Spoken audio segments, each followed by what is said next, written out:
Hey, what's up, rock stars? It's Rox coming to you today with a review for Real Housewives of Atlanta, season 14, episode 6.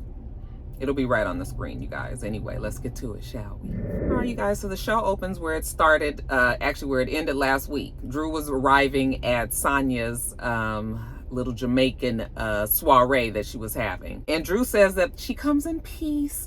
I'm here as a supportive friend. I'm not trying to start anything. And Sonja was like, you know what? I'm glad you came. I'm glad you came because Sonja feels like she still needs to have a conversation with Drew, you know, and just try to clear up some things.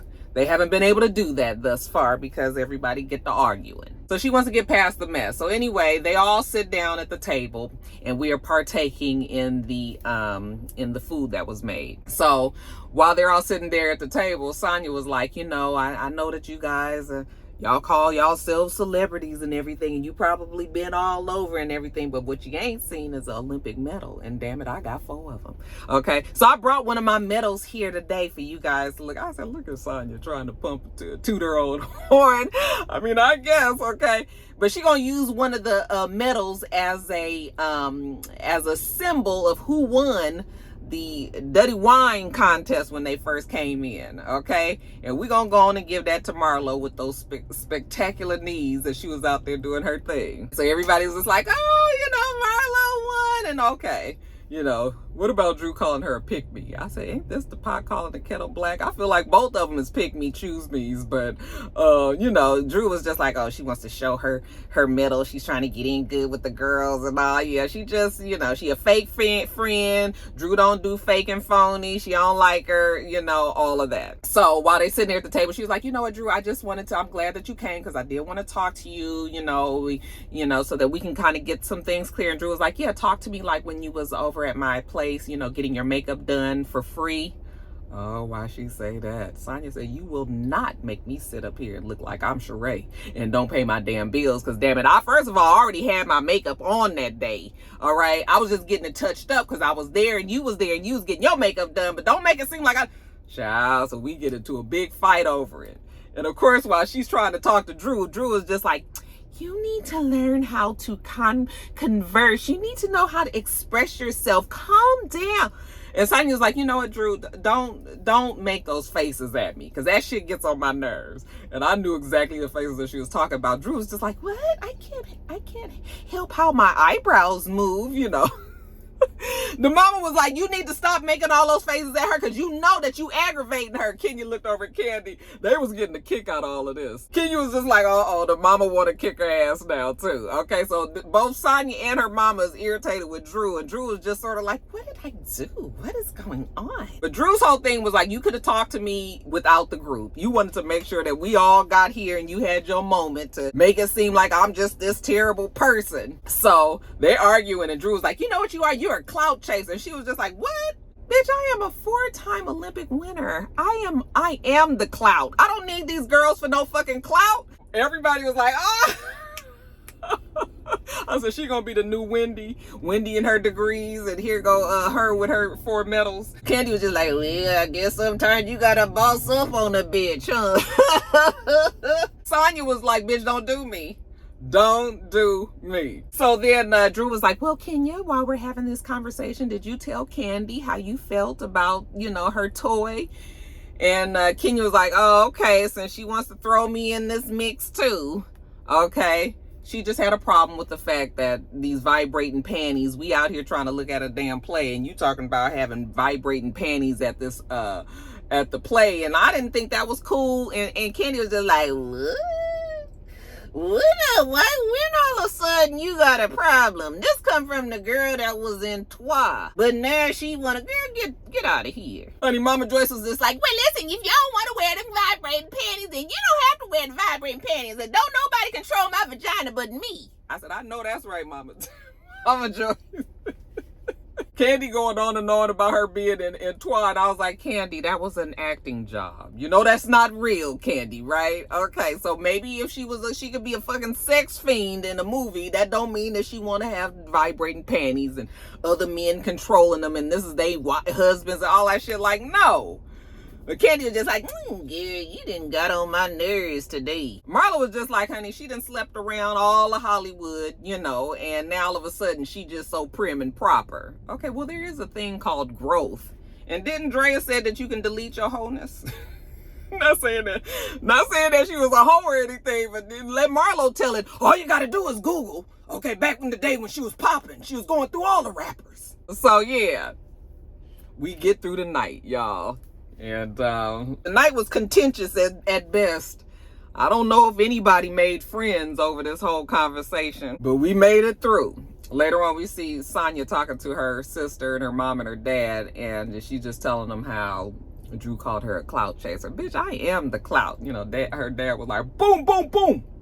Did he say boom, boom, boom, boom? I guess that's, you know, the Jamaican... You know, that's one of those words that mean a whole bunch of things, just depending on when you say it. But I mean, yeah, she definitely is an Olympic winner. We'll let her have that. Even though Sonja is still doing too much. But damn it, so is Drew. But Drew is smart to use this to make everybody kind of get back on her side because we ain't feeling it for Sonja now. Funny how those things happen sometimes, right? Now, let's jump over to your girl, Kandi. Kandi is at her guest house, her and Todd, and she's just going through some of the stuff that she has there. Actually, she has a lot of stuff. Decluttering is not on the top of my list, but my guest home is really starting to be a mess. So Kandi decided that while she's going through her, you know, through her guest house and everything is everywhere, you know, she got a lot of clothes there. And you know what? What better time than to donate to Marlo's charity than now? She'll go through her gently used clothes and because, you know, Marlo has a foundation. We'll talk about that more later. But I guess Marlo told them about the foundation. So Kandi was like, it's perfect. I'll give her some of my old clothes. Okay. And I'm sure Aunt Candy's old clothes probably ain't the same as our old clothes. Okay. So, yeah, I thought that was a nice enough gesture. Because Marlo told us about the foundation. She said, it lifts the girl's spirits up and it lifts my spirits up. Okay.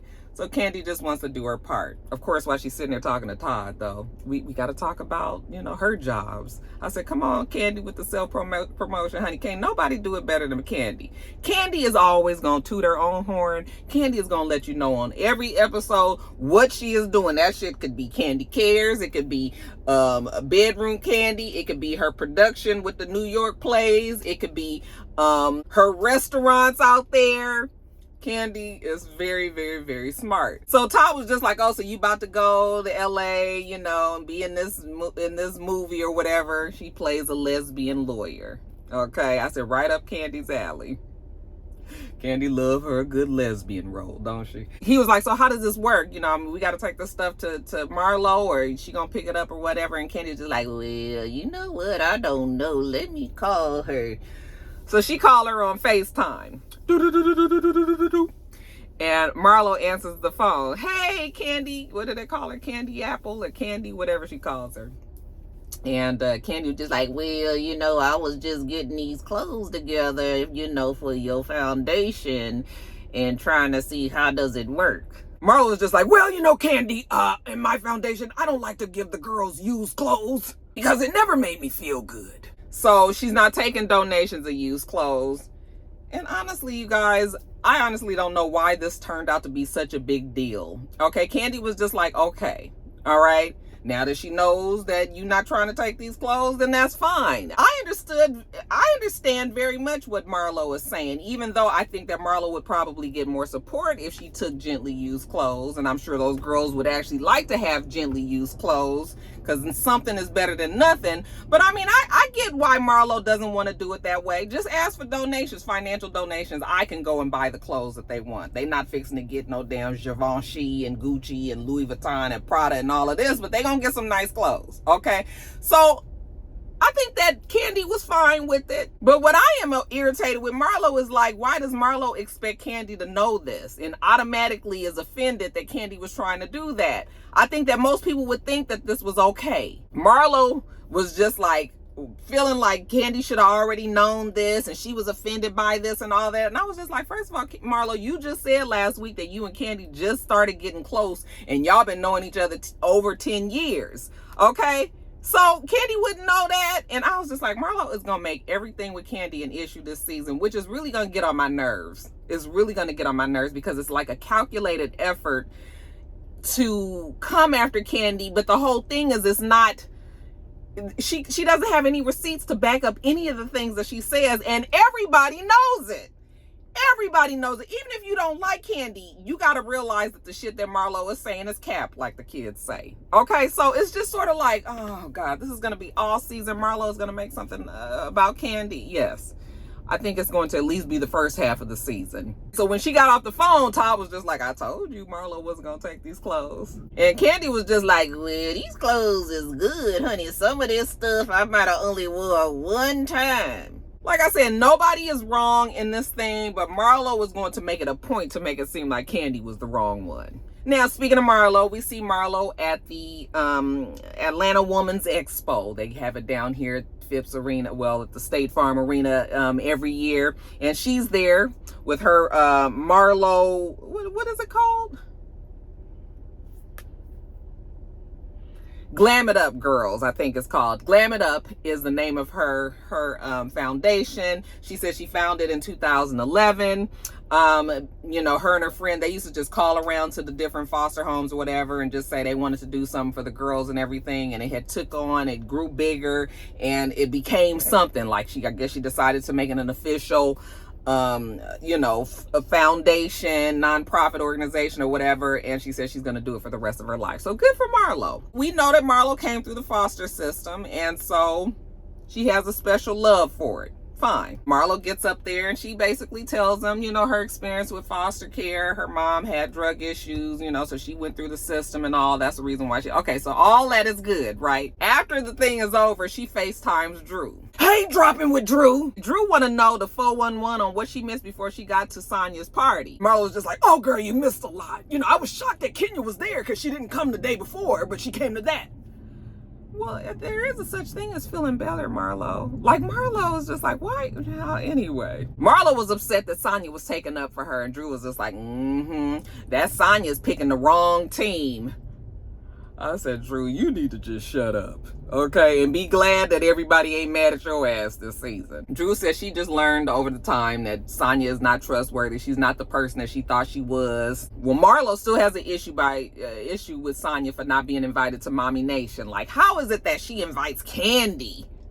As if Kandi was some fucking sociopath murderer that's been on the rampage and we finally got her wrangled up for a season on Real Housewives of Atlanta. Like, what do you mean? Why? Because she wanted to invite Kandi. Everybody don't go to everything, child. I just was like, oh my God, Marlo. Marlo was just like, Kandi should have been checking on Sheree if she was a real friend. So it's all about Kandi now. Drew was over there co-signing like, she sure should have. I was just like, I hope this don't go on all season because I'm over it already. Now, speaking of Sheree, we see Sheree. She meets with her life coach. He's going to come and help her get through this whole, you better call Tyrone, call him situation. And I am embarrassed for her, honestly, for her to have to actually sit and have this conversation with. For all of the things that it seems that Sheree has together about her life, I mean, her love life ain't never been right. But this is probably the most wrong of all of the relationships she's had on this show before. So she sits down with the life coach and she tells him what happened. How she got stranded in Philly. He never called, no explanation, none of that. And so the life coach just tells her what I thought everybody already knew. Like, when you in jail, yeah, you hook up with a woman and that's all you can think about. Your mind is fixated on, woo, I can't wait to get out of here, get to my woman and love on her and do all of this. I mean, you know, you send him pictures and that's the picture in his mind. You know, he jack off to, I was like, why you got to get this graphic, life coach? We don't want to know all this. We already know. Okay, yeah, you jack off to that every night, you know, but once he gets out of jail, now all of the opportunities have opened up to him, and well, he don't really care too much about seeing Sheree anymore. Okay, bitch, you was a dime a dozen. So the life coach is just trying to tell her, like, girl, this was kind of bound to happen. You need to leave that nigga alone. Sheree tells him that she's not really ready to do that. And he was just like, okay, well, maybe you need to back off a little bit. Make him do a little bit more work and prove to you that that's what he, you know, that this is what he really trying to do. Okay, but the life coach ain't seeing it for Tyrone. Now, what can we do to get you to take your mind off of, Tyrone and the things that he did? She says, well, I do want to get, She by Sheree back. I said, girl, you just gonna beat this She by Sheree into the ground, ain't you? She needs a different team. She said it didn't work out. A lot of it was because she didn't have the right people behind her, but now she wants to get a strong, diverse team of women to help her. And he was just like, okay, well then put that to work. Okay, get out there, get your strong team of women, and stop giving all your damn energy to Tyrone. All right, basically, don't date nobody else in jail. Okay, you didn't think that you'd have to tell people this, but I mean, we talking to Sheree. Don't fuck with the people in jail. There's plenty of men out there that's free. Okay, you still want the criminal element. I mean, they got those and they still free too. So, I mean, just leave Tyrone alone. Later on, Sheree meets with Kenya. And, they sit down, they talk. Kenya's telling her how, she kind of dropped the ball on Kenya Moore hair care. She's been so preoccupied with her divorce and all of the shit that's been going on. She got to get it together because she cannot lose Kenya Moore hair care. This is a legacy that she wants to leave behind for her daughter and all of that. So yeah, get this shit together, okay? So she's telling her that. Sheree is telling her how, she's trying to get She by Sheree back off the ground as well. She got in bed with too many shady men, so to speak. And now She by Sheree. I said, girl, She by Sheree ain't never been nothing but a figment of your imagination, plus a little commercial that you got made up and some t-shirts talking about she had water bottles and yoga mats. Why are you selling that as She by Sheree? You was talking about designing clothes and you making yoga mats and she... So anyway, while they talking, Kenya coughs and she's like, oh, you still sick? And she was just like, yeah. Okay, and that brings her to her next point. She don't like the fact that Marlo was trying to make it seem like she's not a good friend, that she ghosted Sheree, that she really truly was sick. And she didn't like the fact that she tried to make it look like Kenya just was not trying to be there. Sheree was just like, well, yeah, she did, just say, Drew came and brought the stuff. And Kenya was like, Drew didn't do nothing more than bring the stuff over there. I told her to bring it and she brought it. I said, well, she did make some cupcakes. But anyway, Kenya's point is, I'm not a disloyal friend. I mean, and I think Sheree, if she wasn't so stupid and listening to Marlo and letting her put a battery in her back and gassing her up and all that, she would know that Kenya asked her when she was on the phone with her, like, what do you need me to do to help you? Do you need me to buy you a ticket? The woman was trying to buy you a plane ticket to get your ass up out of there. But you gonna sit up there and co-sign Marlo's bullshit from last week. Oh, that's why I was just like, Sheree is stupid. Like, she never ever chooses the right side, So, but yeah, that was Kenya's point. I'm not a disloyal friend. And, Sheree does realize that. But then Sheree, after she sits there and has this conversation with Kenya, she feels like Kandi should have been... First of all, nobody has to be there for you and your problems. Do you not realize that we are all fucking adults and we all have our own damn problems, okay? And me checking up on you is really a privilege. Like, sometimes the motherfucker need to be checked up on myself. Now, you over here, woe is me and crying about, but you don't know what might be going on in anybody else's house. And you so busy, well, she should have been there for me. Bitch, you is grown and nobody told you to go and date this fool. So I was just like, oh gosh, Sheree, you are stupid. Or maybe they didn't talk about this now, but I want to talk about it now because Sheree, with this whole thing with Kenya, we'll talk, I'll add it back in later on. Okay, I'm putting it in the wrong place, but yeah, Kenya said, I'm not no disloyal friend, and Sheree thanks her for that. So Kenya then goes and sends a text message to all of the girls and says, hey, let's, be a village for Sheree. She's going through some things. Let's all get together, the girls, and have a good time and take her out and, show her a nice day. So they all are like, I'm down. Okay, let me know when. Okay, everybody's going to come except for Kandi, because Kandi is getting her money out there in Hollywood as the lesbian lawyer. At this luncheon, we see Drew get there first. Okay, and then they send in Sonja next. I said, oh, bravo, y'all messy, because you already know that these two ain't really seeing it for each other. When they see each other, they was like, oh, hey, you look good, you look nice. Can I give you a hug? Yeah, I guess we could hug. It's all real awkward. They sit down, they just both looking at each other, just waiting for the next person to get there. And then next thing we see Marlo come in. Marlo's just like, I'm having a rough day today. Okay. And apparently her sister, who's in jail, the one whose two sons that Marlo takes care of, you know, they want to get the sister out of jail. The sister won't get out of jail because the judge will not let her out. Whenever she has a parole meeting, the judge stops it because evidently the sister has mental health issues, and she needs to still be with a doctor. She needs to be in treatment, inpatient.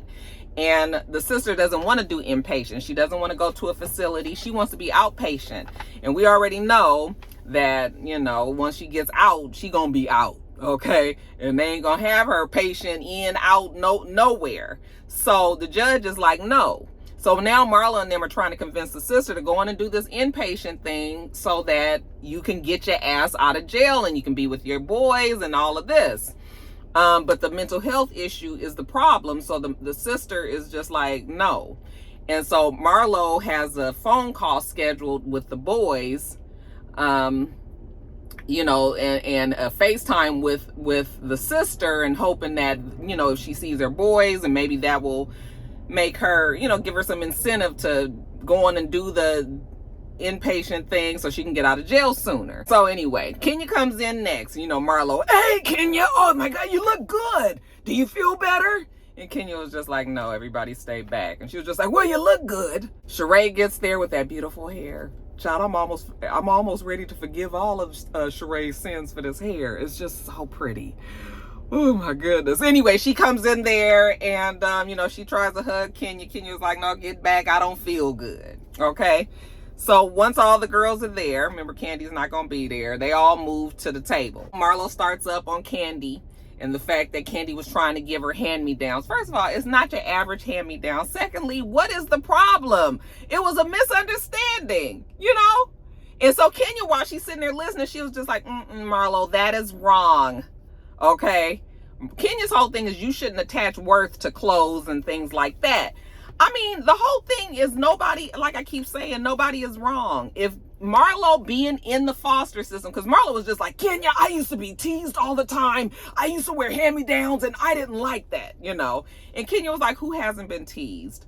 But I think what everybody is missing, though, is that Marlo has a foundation. She can do whatever she wants. I still don't think it's all that bad to say, I don't want to take hand-me-downs. Give me a financial donation. I'll make sure that I buy my girls what I want to buy, okay? But Marlo doesn't even have sense enough to explain it that way. Okay, she's feeling like, what, these girls are supposed to go out and buy designer clothes? Like, we're not doing that either. Okay, this is your foundation, not mine. I'm just trying to help. So, you know, when Kenya's telling her it's wrong, yeah, I mean, I guess it is wrong to attach, you know, worth to things like that. But again, these are kids. These are young girls at this impressionable age that I'm sure they would love to get something really, really nice, you know? So like I said, I don't feel like anybody was really wrong, but nobody has sense enough to really explain it the right way, okay? So Marlo and Kenya start arguing, and Kenya was like, you know what, Marlo, it's just not landing. It's just you're off. And Marlo was just like, no, bitch, that wig is off. And girl, Kenya couldn't say nothing else, but you right, okay? You goddamn right, it's a mess. Okay, but shit, I was sick and y'all wanted me to come here. Well, it was her event, so she had to be there. But she was just like, and yes, it was a mess, but I was trying to get here. So anyway, back to what I was saying. I was like, yes, Kenya, honey, let that shit roll off your back like water off a duck's back. That Marlo was just like, how can you come in here? She got a head full of beautiful hair. She come in here with that wig on looking like a Mary Kay consultant. I'm having a sale today. I have a friend that's done very well on Mary Kay, so we ain't gonna shit on Mary Kay either. Shout out to Menina. Come on, executive. Anyway, so this is where the conversation came up about Kandi. Marlo said that, you know, even though her and Kenya fight and they do all of this shit, you know, they've had their conversations. They've gotten to a place where Kenya and Marlo, they love each other, okay? They have a little shady shit, but they able to make it back to each other. But Marlo don't feel the same way for Kandi because she feel like Kandi needs to do more. Kandi needs to do better. She needs her to be more about the action. And then that's when Sheree starts up on about Kandi and how Kandi wasn't there for her. And I was just like, we are fucking grown. And I just am not going to be here for this kind of conversation ever. And I was actually kind of irritated. I don't know if they edited it out or what, but I was irritated that nobody there was like, Kandi is busy, okay? And she had already said that, you know, like, everybody everybody is guilty of doing this kind of thing by not saying anything. I mean, Sonja even said, I didn't say anything, you know, Kenya told me and I just kind of waited. Like, everybody, nobody really knew what to do, and nobody's obligated to be checking in on Sheree. So I just was like, oh. Anyway, you guys, moving on from that, Sonja says, you know, she felt bad that she didn't invite Sheree and Marlo to the Mommy and Me. I'm sorry, not Mommy and Me. What the name of it? Is it Mommy and Me? Mommy Nation. Mommy Nation. All these damn things that everybody has. So she's going to have something else, and she's going to invite Sheree and Marlo. And, you know, Drew was like, oh, are you going to invite me? You know, oh, that you did invite me to that already. I guess a long time ago they had a conversation about this, but now you're not invited again. That's when Sonja had to go off on Drew again about the whole makeup situation. She don't like the fact that Drew tried to make it seem like she don't pay her shit, because she pays her shit. So they start arguing, and Drew was just like, you're unstable. You know, you need to stop it. You need to stop fussing. You need to do this. And, you know, Sonja was like, you fake, bro. Okay, I hate when women say bro. It is like a pet peeve. I don't like that. First of all, I'm not a bro, so don't call me a bro. And then the fact that you say bro, it's just, it's one of those things. I don't know why it gets on my nerves, but it does. So, of course, the argument escalates, and Drew is in Sonja's face, and Sonja's in Drew's face, and they're trying to break it up. They pull Sonja off, and, you know, Drew was like, I'm leaving. Okay, Kenya goes after her, and Kenya was like, listen, you're going to have to learn how to communicate, because every time that Sonja tried to speak, you cut her off. All right, so there is that. Well, Drew was like, I don't care. All right, and we may be friends in the future, but it won't be today or tomorrow or the next day. Okay, and she's leaving. Fine, go Drew. Kenya says, well, maybe by the time we go to Oregon, you know, maybe you guys, she was like, I'm not going to no Oregon. I said, I don't think so. Didn't Sonja say she wasn't invited? Isn't that where they're talking about, this shoot that's going to be happening in Oregon? Yeah, no. And then lastly, you guys, we see Marlo with her boys, and you know, they've had it all set up that they're going to talk to the sister, and long story short, you guys, the sister must have cut up and was just like, she ain't trying to talk to Marlo or them boys. They said that she started yelling and screaming, jumped up, threw a chair at the camera, like all of this. Okay, so no, I imagine she will not be agreeing to go to this inpatient thing, and she will be in jail until whenever her sentence runs out, because she's not willing to do the inpatient thing.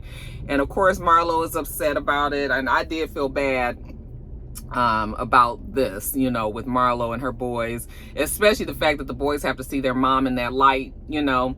So you know, Marlo was just like, we're gonna cry about it for 5 minutes and then we're gonna move on. Okay, and get your emotions out. But I mean, it is what it is. And so it just kind of hurt my heart that the boys have to go through this. But I mean, they're in good hands with Marlo with all her snake shit. You know, Marlo does take good care of her boys. So anyway, you guys, that's how it ended. All right, you guys, let me get on off of here. My lunch break is over. Get these things edited and up to you. Make sure that you rate, comment, and subscribe to the channel. I'm itsrox. The channel is itsrox. Everything else I do will be in the bottom bar.